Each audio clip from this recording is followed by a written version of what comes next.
For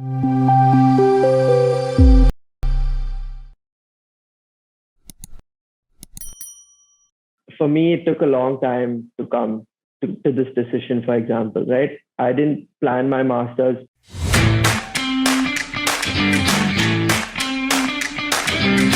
Hi, everyone. Thanks for tuning into De-Education. So we have a very special guest in today's episode. We have Wasim with us. Hi, Wasim. Welcome to De-Education. Hi, Tejj. Thank you so much for having me here. It's a real honor. Thank you so much, Wasim. So if you could introduce about yourself to our audience out there. Sure, Tejj. So, hi, everyone. I'm Wasim. I'm from Cochin, coastal city in the south of India.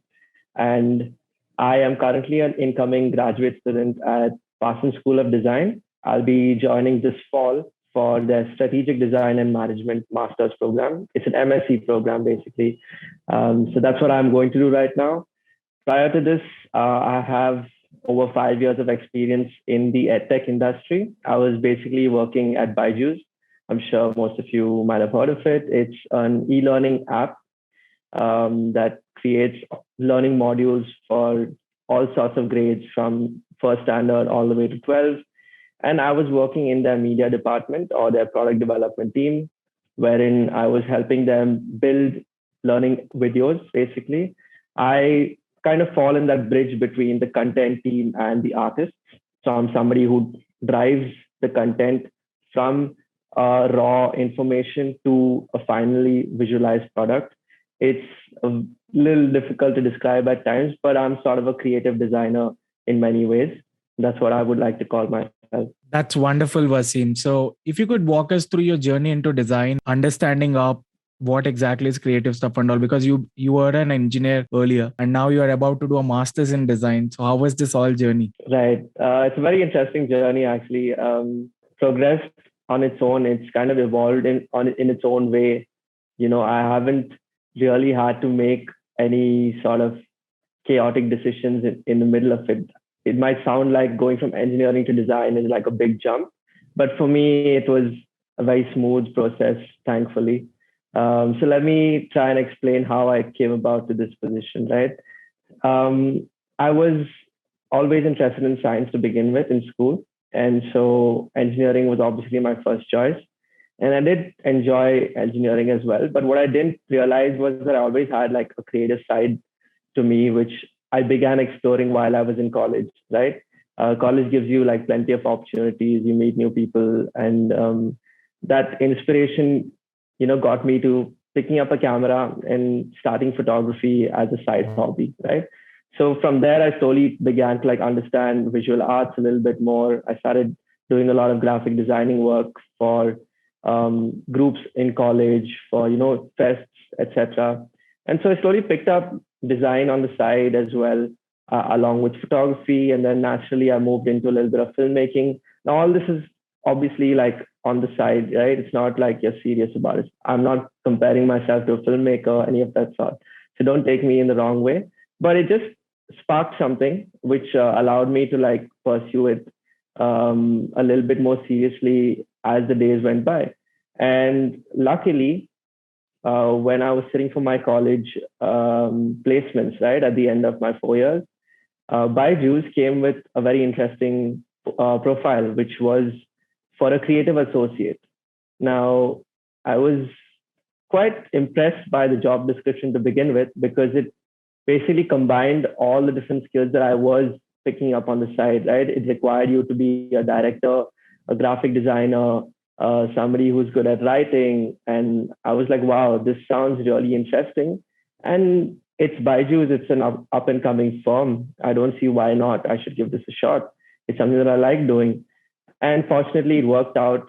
That interview went really well. The rest you can say is history, or at least for the next 5 years, that's what my bread and butter was. And at Byju's, I obviously picked up so many skills and I worked on a multitude of projects that surrounded different areas of design and different areas of creative arts, and I worked with some of the most prolific people in the industry. Like after a point, we were working with people who have over 30, 40 years in the industry, cult figures, So I had that experience as well at Byju's, which allowed me to like get a little bit deeper into this entire area, into the field of design or into the field of visual arts. And people might say it's still edtech. It's not, like making a feature film, or it's not like designing for an ad. But at the end of the day, we were working at scale. We were communicating concepts to a large audience, right? Who are from different backgrounds, who might understand languages differently. So there was a lot of design involved in it, because I think design is all about that, right? Making communication easier for the next person, transferring what you have in mind to somebody else in the best way possible, the most efficient way, the most effective way, right? So I was exposed to that on a daily basis, even if it is not, working on a video, just building processes for the productions, for the media production, right? Building a new system that hasn't been created before. That was also design for me. I saw it as design, because design is just that. It's basically finding the best solution possible to any challenge, right? So that's my experience and exposure to design. So I can't really define whether I'm a graphic designer or whether I'm a UI UX designer, but I do feel like I have experienced design to a large extent, so as to be able to make a decision that I want to pursue this in my future. Thank you so much, Wasim. That's quite a journey. And like I have seen you growing from an engineer to a great creative, and now very glad that you are going for your master's program. So, folks, like this episode is wherein Wasim will share his process of how he chose a master's degree in what college and the different steps and guidelines that you must keep in check while you are applying for design colleges in abroad. So, over to you, Wasim. Sure, Tej, thanks. I'd be happy to share my information and whatever insights I have, because I think something that helped me a lot was with your inputs and your knowledge. So I'd love to like give back, obviously, to whoever's watching this video. So yeah, let's begin. I'm going to take everybody through a few steps. There are about 6, 7 steps, which I have formulated basically based on my journey. Now, firstly, this is related to applying for a graduate program, a master's program. I'm not very sure about what an undergrad would be like or a PhD would be like, so keep that in mind. I'm only talking about a graduate program. Now, I did apply to countries like USA, Canada, and UK. So I'll be speaking along those lines as well from what I've experienced. Another thing is that due to COVID, there were certain changes in the application processes, right? So you'll need to like figure out what's happening right now, and keep that in mind as well, because what I'm going to explain right now has that factor accounted for. And lastly, do follow Tejj, okay, and everything that he does, because there's so much information that he's providing to the viewers and for free, right? And you just pick up the phone and call Tejj, and he'll give you such good advice. So do follow Tejj and check out his podcast. He's not paying me for this, but I really like respect him for what he's doing, and I think everybody should support him as well. Cool. So let's begin with the first step, which is to actually find out what you want to do and why you want to do it, right? So I would like to call this step self-introspection, because for me, it took a long time to come to this decision, for example, right? I didn't plan my master's 2 years before or 3 years before. It was a process that was building up over time until it finally was clear to me, right? So you need to find out your whats and your whys. Like, why do you want to do this, a master's program, right? Is it to upskill? Is it to move to a different country? Is it to get a better pay hike, right? There are so many different reasons why you would want to do a master's program. So find out the why, because once you know that, then everything else will follow suit, right? So a few tips on figuring out your whys. I would say, understand your field a lot better, figure out what your strengths are, do a bit of a SWOT analysis, right? see where you stand currently. Like, do you have enough experience in the field that you're in? Because experience also counts, right? So find out your experience, find out what your passion is if you can. It's a very vague thing to say, but figure out what you're good at. Can you do this every day, right? Ask yourself that question. So figuring out a few of these smaller aspects it'll also help you do a lot of research. Like, you're going to be reading up about different things. You're probably going to be asking people, right? So that research itself holds a lot of value. So I probably would have asked Tejj, right, when I was doing this process. So that helped me a lot. And he probably guided me. I asked him, like, is it better to do this? Or, you've seen me grow, so do you think this is better for me, right? So find out your whys, do a bit of self-introspection, ask a few people, okay? And that's where you would start. I wouldn't suggest starting with looking at universities, looking at courses. Start with understanding industries, understand the economy right now. Start with small things like that, right? So that's the first step, self-introspection. Okay. Now the second step is obviously finding the right course, finding the right program for you. Because now you know your whys, you know probably like what direction you want to go in. But that direction is bifurcated into so many different parts. Like, for example, if you want to do something like interaction design, there's MDes for interaction design. There's something called DNT, which is Tejj, correct me if I'm wrong. I'm not Design sure. and technology. Design and technology, right? Yeah. MFA Something in called design design and and tech. technology. Exactly. Then there's probably innovation design and engineering. There's some very niche bifurcations for a single kind of a program that you might want to do, right?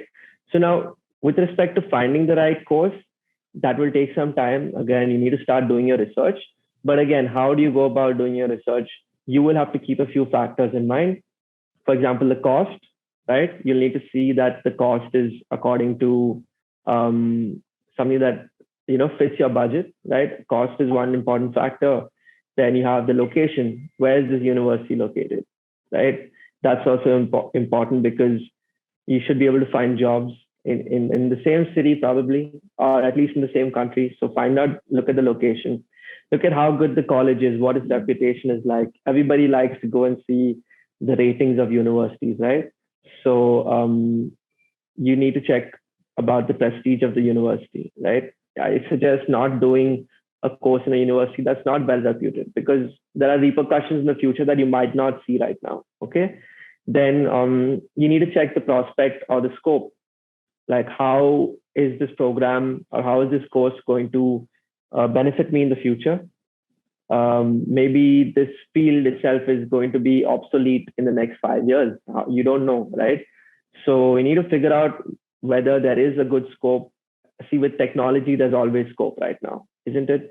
But certain fields are becoming a little bit more old school. People are not choosing them for certain reasons, right? So find out what the scope is.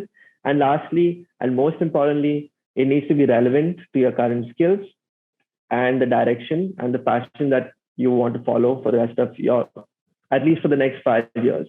Okay. Because it's an investment. So 4 or 5 of these important factors will help you decide the right program. Okay. So like I said, there'll be different niches in certain fields, right? So you'll need to figure out, like, there's HCI again, there's interaction design, HCI, there's DNT, there's innovation design engineering. And then all these are at different colleges in different cities, in different countries.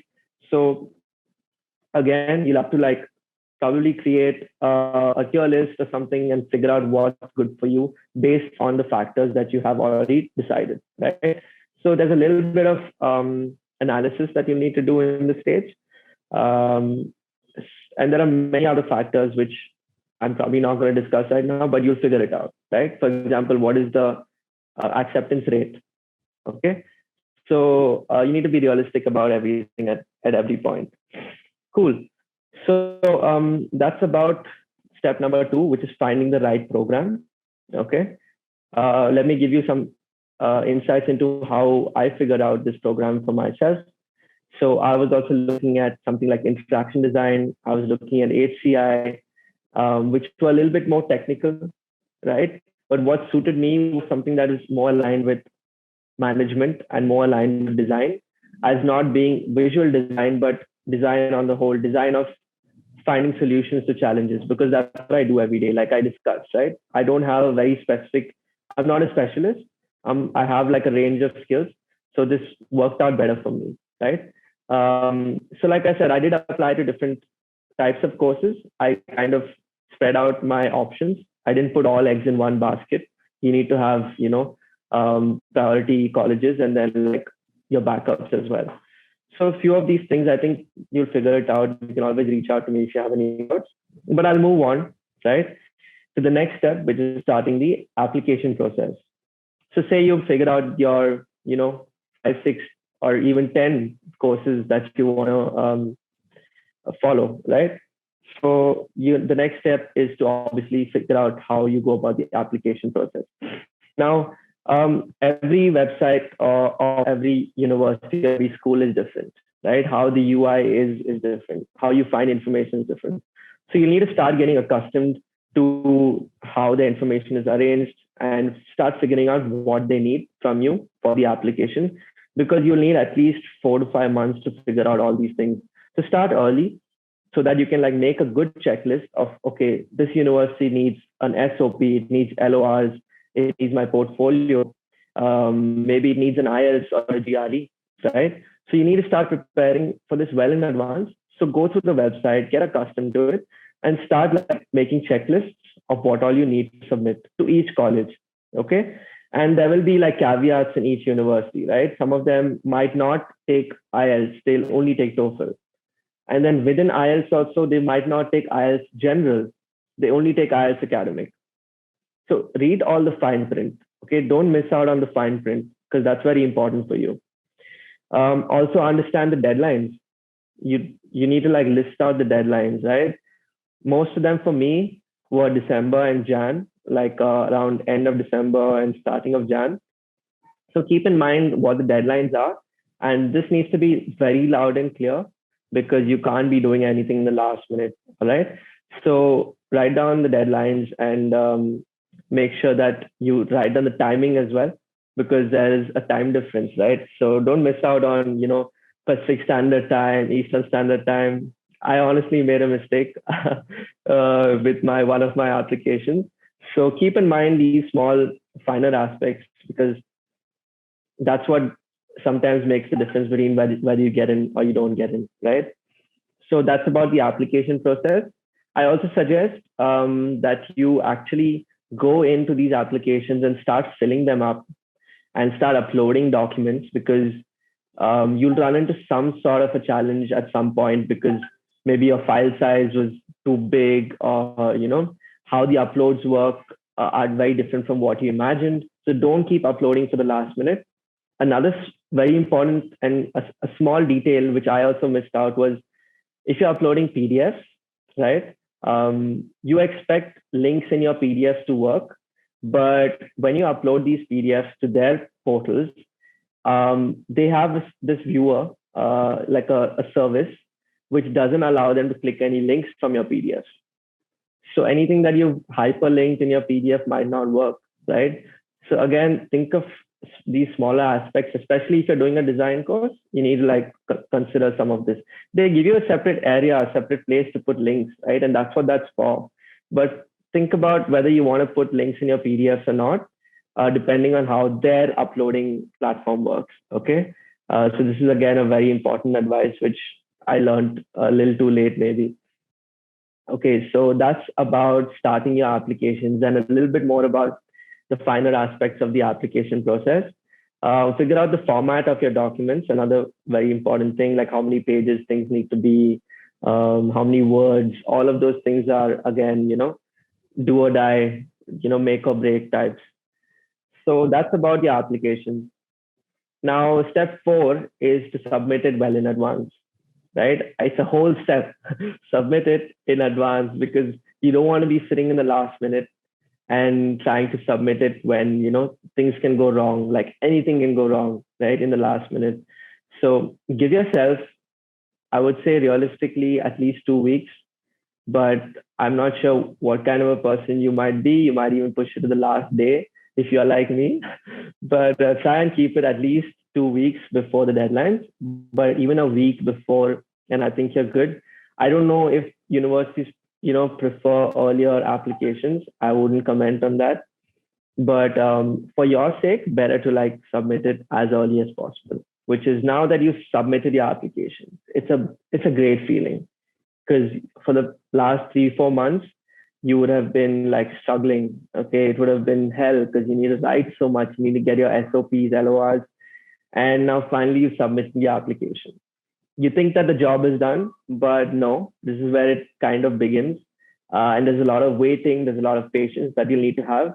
So, step five, in my opinion, is the waiting game. And it's basically you keeping an eye out on your mail, keeping an eye out on platforms like you can check Grad Cafe, you can check Reddit, because a lot of people have applied, right? And everybody wants to know when their applications are arriving or when their decisions are coming.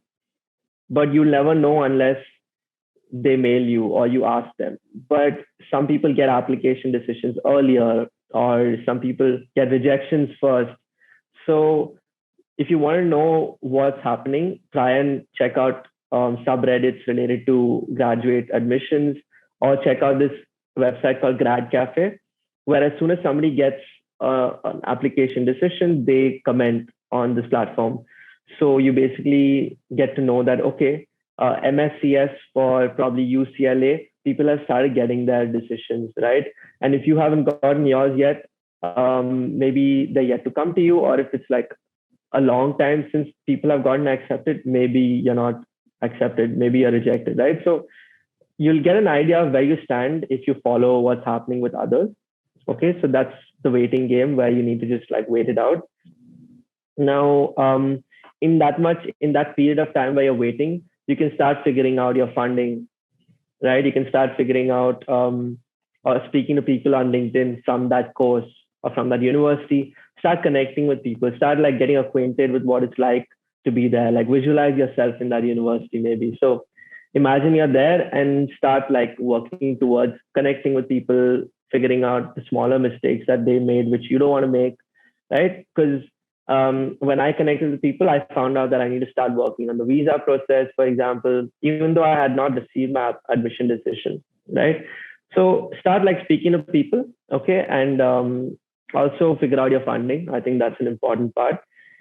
Now, the next step, step six so far is now you're like, say you're admitted. Amazing. Congratulations. You got that letter. It starts with a congratulations, literally. And you're like, wow, right? That's the best feeling that you can feel. So far, at least for me, it was amazing. But now assume you've gotten in. Again, you have plenty of steps to go because you need to firstly accept your admission. You need to accept your seat, right? So you need to start deciding amongst the different options that you have. You might have gotten admitted to more than one place. So you need to start figuring out which colleges or which universities work for me, right? A lot of people get admitted to like more than one Ivy League college and they have to decide between a Stanford or a Harvard. So if you're one of those people, then you're going to have to like literally sit and decide which program works better for you. Okay. So start making a checklist of the things that are required now for that program. Like you'll need your visa, you'll need to pay an initial advance fee, right, to lock your seat. Then you'll probably need to like submit some documentation to them. You need to give them your official transcripts. So all this starts once you've gotten your acceptance letter. Okay. So they'll probably like highlight and detail the list of things that you need to do next. Step six, now, you've gotten your admission and you've selected the program that you want to take, right? And now you have plenty of steps to figure out with respect to sending your official transcripts or applying for I-20 or paying the advance fee, all of that. So let's come now to the next step, the step 7, which for me personally was figuring out the finances, right? A lot of people take loans, student loans for their higher education. I'm one of those people. So I had to start working towards this, right? Because that's also a little bit of an arduous process. You need several documentation. You need to show securities. You need to find the right bank, the right interest rate, right? So that also takes a little bit of time. So if you're one of those people like me who needs a loan, go ahead and start figuring out this aspect, because as soon as you've accepted your college admission, right, you have probably 4 to 5 months until college would start. An estimate, a very rough estimate, depends on your college, but in that much time, you have a lot to do, right? So if you're working, it'll be a lot more hectic. So try and start early, figuring out your financials, and make sure that it's viable for you. Sometimes you might realize that you miscalculated, or if you went with the intention of just applying to see what works and you didn't think about the finances, then now is your time. This is your chance to figure out the finances once again. Okay. And within finances, now what all do you have? You have firstly the cost of your tuition, the tuition fee. You have your living expenses, right? And then you also have miscellaneous costs like for the visa, or for example, for this health insurance, maybe that might be a separate fee.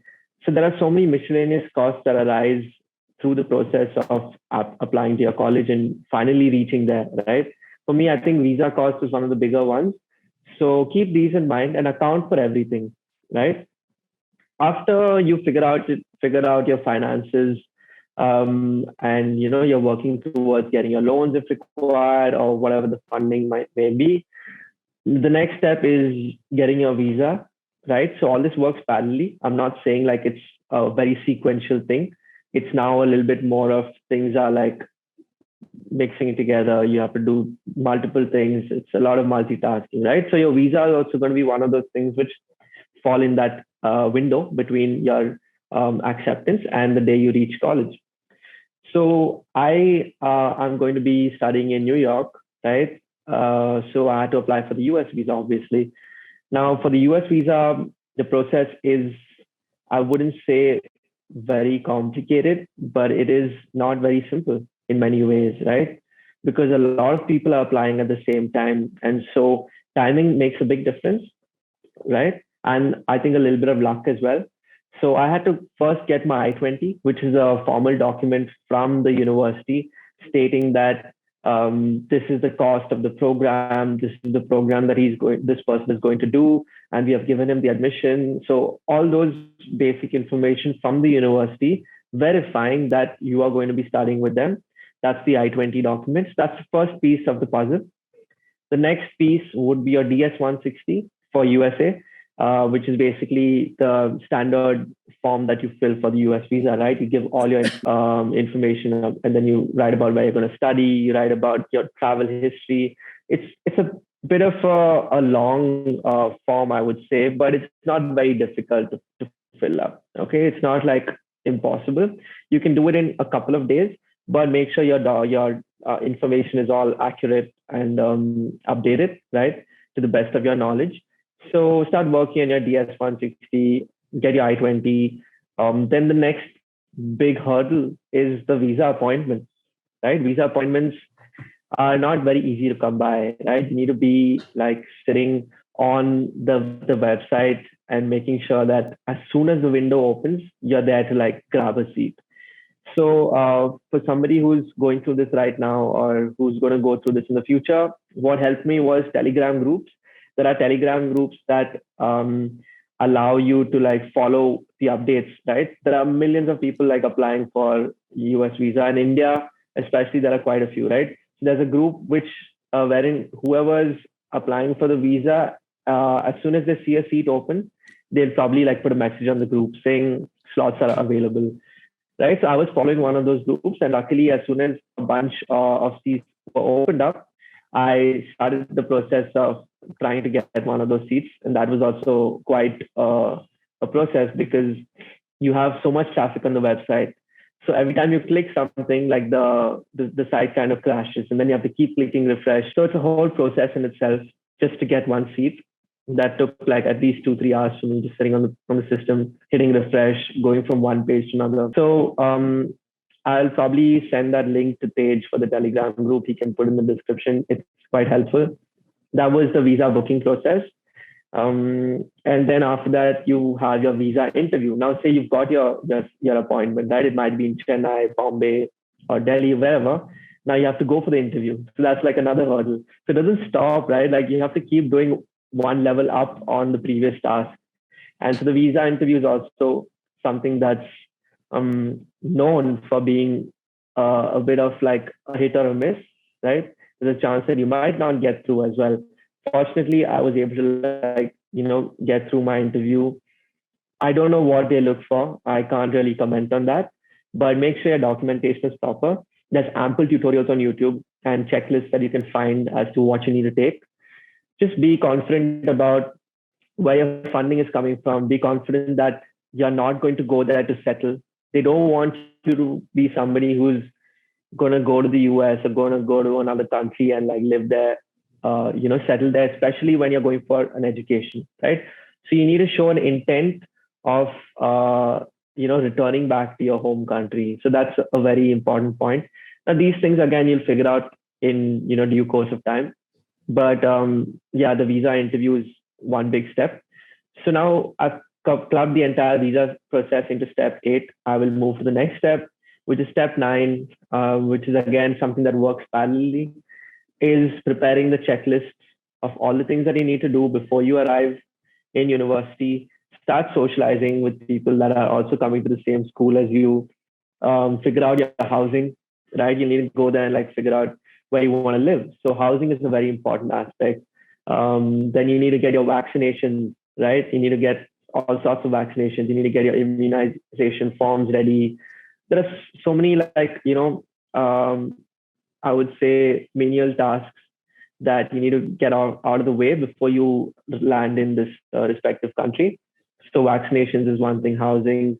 You need to start your packing depending on the season over there, what weather is like. You need to take summer clothes, winter clothes, all of that. You might need to take a few utensils, right? I'm still yet to like get that done, but it's in my list right now, right? So that's the process and that's the stage I'm in right now, where I'm just working towards all the smaller aspects until I get there.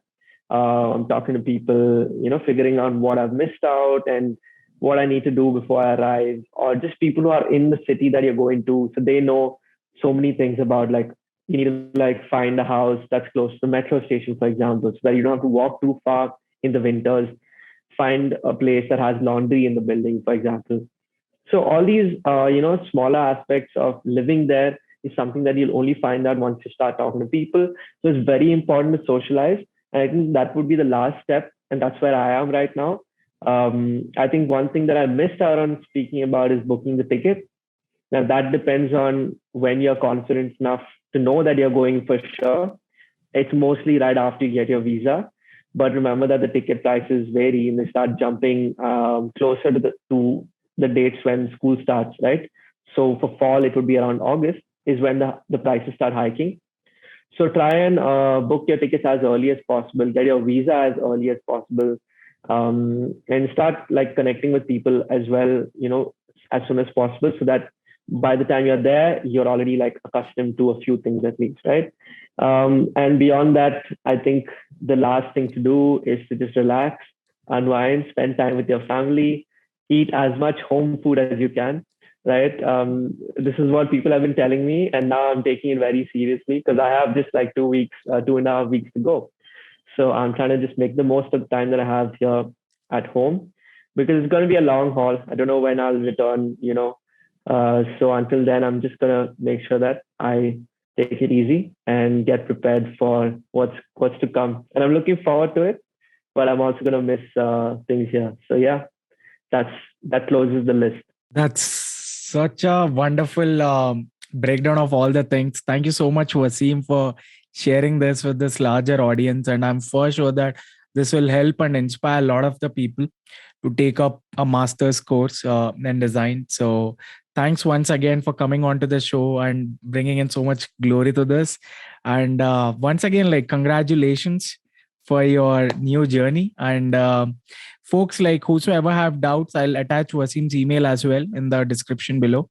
He'll be happy to assist. And once Wasim is on the other side of the country, we can again catch out with Wasim to learn more on his college experience and how did its semesters and all have went. So stay tuned for that video as well. So thanks, Wasim. Thank you. Thank you so much, Tejj. I appreciate you having me here. It was lovely talking to you.